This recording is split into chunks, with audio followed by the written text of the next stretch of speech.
Remnants of a bomb cyclone that battered Northern California over the weekend reach San Diego and create a messy commute for some. Good evening and welcome to the 10 o'clock news. I'm Carlo Cicchetto. And I'm Carrie Lane. Marcella and Jesse have the night off.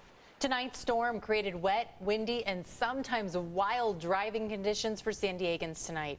Local surf was also higher than usual. Tonight, we have some team coverage. Chief Meteorologist Carlene Chavis has been tracking the storm and has a look at how much rain we actually got. But we start things off with News 8's Richard Allen, who's live in El Cajon with more on how this weather impacted freeways, surface streets, even power throughout the county. Richard?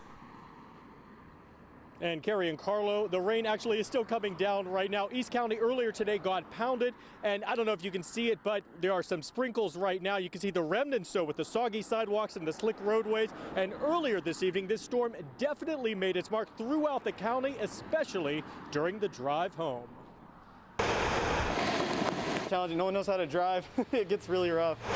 For San Diegans heading home from work Monday evening, the remnants of the bomb cyclone that exploded earlier in Northern California made this commute a wet and windy one. I left just in time for that. Bay Area native Lindsay Long just moved here to San Diego this weekend, conveniently avoiding the atmospheric river her family and friends up north had to endure. It's a little bit lighter here, but yeah, still pretty rough today. Rough conditions that created major backups on the freeways, but still did not prevent some drivers from dangerous speeding.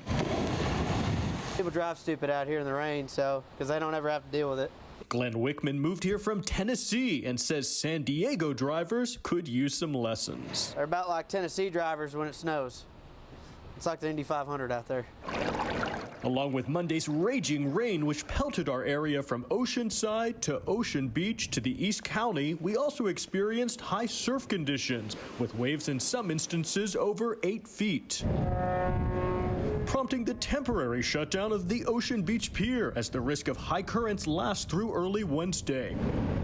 The storm also whipped up winds, impacting these folks in OB, and potentially having a more dangerous impact on the roadways. Drivers of high-profile vehicles were advised to exercise special caution.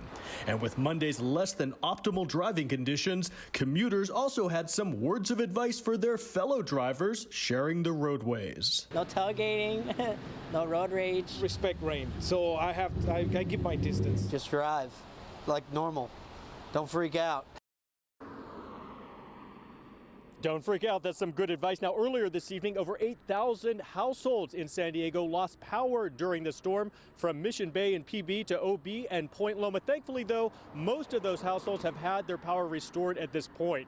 Now, for more on how powerfully this storm impacted San Diego County and for more on the post-storm outlook, I like the sound of that, let's go to Chief Meteorologist Carlene Chavis. Carlene? Yeah, I'm right there with you, Richard. So we got the much-needed rainfall, but hey, we could use some sunshine as we go into the next few days. So yeah, talking about the post-storm activity as we go into tonight. So we're starting to dry out. Over the last 3 to 6 hours, we had a lot of rain that was moving through the county. And so it was just coming in a line for the most part, moving from the northwest towards the southeast. Taking a look at the sweeping radar right now, we're not seeing a lot of activity compared to what we had earlier. There are some light showers out there across Fallbrook, Oceanside, also Escondido, and for Palomar Mountain. So some of the final numbers are starting to come in as we are talking about the rain that is starting to just kind of dwindle into tonight. But we're still seeing that area of low pressure, that deep trough that's over us. The atmospheric river, now that has moved out, but still that deep trough that's over us, and that's still bringing some showers and snow across northern portions of our state